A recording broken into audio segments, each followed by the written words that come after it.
In his book, The Education of Little Tree, author Forrest Carter creates a fictionalized account of a young Indian boy, Little Tree, being raised by his Cherokee grandparents early in the 20th century. This particular story was related to Little Tree, a young Indian boy by his grandfather describing his own youth as a 9 or 10-year-old boy shortly after the Civil War. And the story goes like this. Grandpa said when he was 10, he got to roam around the woods quite a lot. His father had fought on the losing side of the Civil War, and so he stayed up in the mountains. So Grandpa got to run errands in the settlement and such. It was on one of these errands that Grandpa came across the farm and the clearing. There was a valley with an old rundown barn and a house at one end. Grandpa said he didn't think that anyone lived there because there wasn't a cow or chickens or a mule like most white folks had. Just some old rusty implements leaning up against the shed. Now it was in a deep hollow, surrounded by mountains and trees, and there was a large field all full of weeds, but Grandpa knew that it had once been farmed because there were no trees in it. Well, Grandpa didn't think much of it until on another day, during his ramblings, he saw people there, he saw movement. First he said a woman came out of the house and kind of stood on the sagging porch. She looked weary and older than her face by the way she moved. And then 2 little girls came out. They were dirty with stringy hair and legs like canes, Grandpa said. A little while later he said a tall, thin man wearing a ragged gray uniform came out to the porch. He just had one leg. His other leg was a hickory sapling strapped to a stump. Well, the family made their way toward the barn. And about halfway there, an old black man came out of the barn, Grandpa said. Grandpa said he looked like he might be ready to die because he was all stooped over and he had white hair. But they all went to the barn, they came out. The man and the woman, they were carrying harnesses. And the old black man was dragging along an old plow. Grandpa watched, they couldn't quite understand what they were doing. The man and the woman, they put that harness on themselves and they hitched the plow and they began pulling that plow. The black man would try to keep the plow stalks up. Grandpa, he couldn't believe they were pulling the plow, but they were pulling it. Wasn't much. Didn't make much progress. Every so often, the black man, he'd get the tip of the plow too deep in the soil and everything would stop and he'd fall down sometimes and pull himself back up and start over again. Once he said he saw the black man get the tip of that plow caught up under a root. He fell down and just stayed down on all fours for quite some time. They weren't getting much done. You couldn't even see the row they were plowing over the weeds.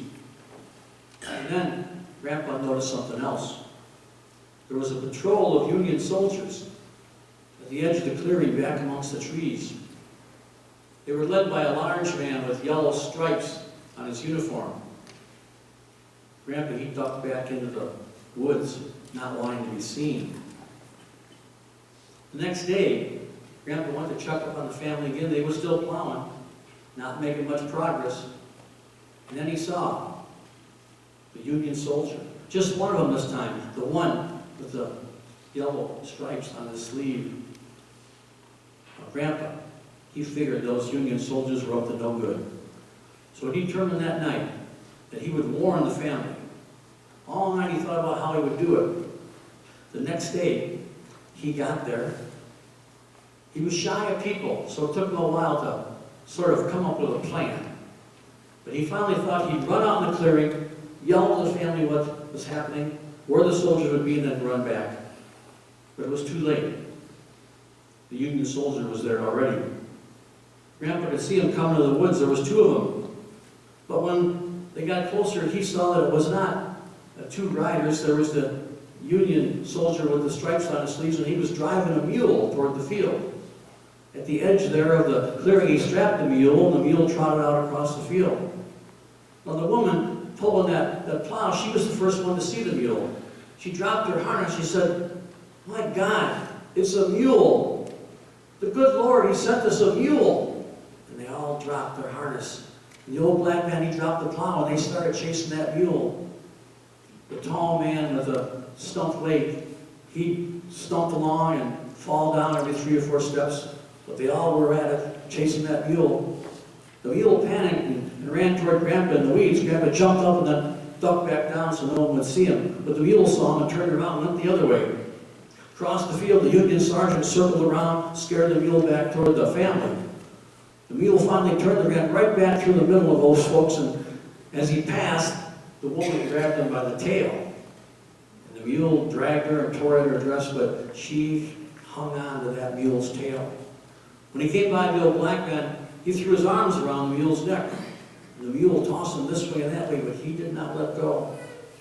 And finally, the old mule just gave it up and stopped. By this time, the one-legged man had caught up, and the children were there, and they walked round and round and round that mule, patting that mule and scratching its ears. Grandpa said it was about the ugliest mule he ever saw. Hips sticking out and old floppy ears, gray in the face. That family, they walked around and around that mule, patting him like he was the best mule in the world. Grandpa said after a while he felt the mule got to liking it too. Well, the next thing that happened, Grandpa said the whole family just knelt down right there in the field, all circled around that mule. They all just knelt there with their heads bowed, and they prayed.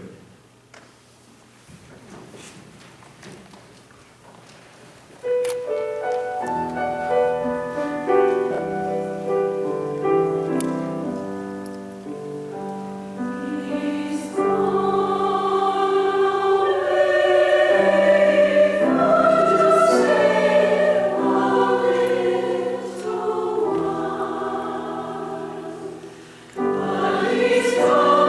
back.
to go back the next morning to see how the family was doing with that mule. And when he got there, they were up already plowing, and they're making some progress now. He could see a few rows.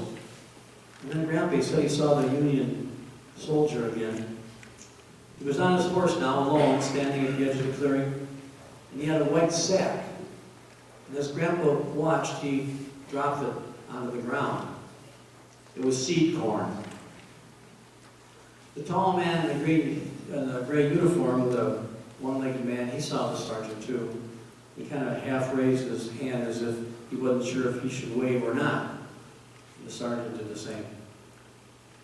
Grandpa went to the settlement that day and checked on the place on the way back. This time he saw that the Union soldier was up by the barn, talking to the whole family. And they were pointing out toward the field. Then the sergeant got the mule. The Union sergeant, he walked out to the field there with the mule, and he got behind the plow. He put the reins around his neck, and Grandpa could see that he knew his business. Turns out he was from Illinois, and he was a farmer. He'd plow for a while, and he'd stop, he'd reach down, he'd pick up some dirt, he'd rub it in his hands, and he'd smell it. Sometimes he'd even taste that dirt. Grandpa went home thinking that everything was probably going to be all right, and he would still check up on the place to see how they were doing. And he did. Next time he went to visit, they had a fourth of the field planted. Well, time passed, and soon it was summer, and the nights were long. And the sergeant, he would come from his Union camp every evening after he was done with his work. In the summer, he'd get 2 or 3 hours of plowing done. Once he came with a young private, a skinny young man who looked too young to be in the Army, but he was in it. And the man had some bushes, that young fellow did. And he walked out into the field, he started planting those bushes. It was apple trees. Turned out he was from New York, and raising apples was his trade. Little girls, they loved being with the young fellow. They'd sit with him and carry water for the apple trees. He'd carefully plant each one of them. He'd work around it with his hands. He wouldn't trust a hoe to work around the roots. He'd pack the soil down and build a little wooden frame to protect the tree. Well, it wasn't long, and the field was planted entirely in corn and ringed with apple trees. Time passed. One summer night, Grandpa, he edged closer to the cabin and the barn to see what they was all talking about. He just stood there, pointing into that field, like it was the most beautiful thing they'd ever seen. "It's good land," said the Union sergeant. "Yep," said the one-legged man, "it's good land." "Best corn crop I ever seen," said the old black man, because the corn looked strong and dark green, which meant there was a good crop. The young private from New York, he said, "You wait next spring, and all them apple trees are blossoming. You ain't seen nothing like that." Little girls, they giggled and got a little closer, scooched a little closer to the private. Well, Grandpa figured that everything was pretty well set. Once in a while, he'd drop off some catfish and just leave it on the porch, quiet like, without them knowing it. Because he figured, that them not being Indians and being ignorant, they'd probably starve to death waiting for that corn to be ready. Well, Grandpa, he was just about to lose interest in the place when the regulators came. The regulators were a militia hired by politicians to enforce the new laws that came after the war. And they rode into the clearing there, and then toward the barn and up by the house, and they had uniforms and guns. They were carrying flags and banners. And they stuck a pole with a red flag on it in the middle of the front yard. And Grandpa said he knew what that meant. It meant someone wanted your land, and you were going to lose it. Because you hadn't paid some taxes or filed some certain kind of papers, or you weren't the right kind of soldier. The man in the gray uniform, the one-legged man, he came out of the house, he walked up and talked to the regulators on horseback, looking up at him, and started to shout. Then he turned around and he walked back into the house. And he came out with the little girls and his wife. And that one-legged man with the gray uniform. He was carrying an old musket. About that time, the Illinois sergeant, he rode up. He was alone. He didn't have the private with him. He dismounted from his horse and he walked toward the one-legged man, and he stood between the one-legged man and the regulators. And then a shot rang out, and it hit the sergeant in the chest. He looked surprised and hurt. His hat fell off, and he crumpled to the ground. Then the one-legged man, he fired a shot and hit one of the regulators. And the regulators, they opened up on the one-legged man, and he collapsed. His wife and daughters went screaming to him and dragged him up on the porch. But Grandpa knew he was dead because his neck was limp. The black man came out of the barn with a hoe and started running at the regulators. They shot him 4 or 5 times. Then they rode out of the clearing. Grandpa, he ducked back in the woods as fast as he could because he feared the regulators would be circling around to see if anyone had witnessed what they had done. But they didn't. Grandpa, he told his father about it when he got back home, but nothing much happened from it. Word down in the settlement was that there had been an uprising, and they had to raise more money and more militia and get more guns and put that uprising down. And the people said, yeah, go to it, and they did. A rich man bought the farm. There not being enough money in a farm that size to raise apples, so they plowed the apple trees under and hired sharecroppers. Word was that a young private from New York had deserted. Everyone said he must be a coward, deserting when there was an uprising and all. Well, he boxed the sergeant's body and sent it back to Illinois. When the undertaker was preparing it for the funeral, he noticed that his right fist was clenched and the undertaker could not open it. And finally, he used tools to open his fist, but there wasn't nothing in it. Just some black dirt fell out.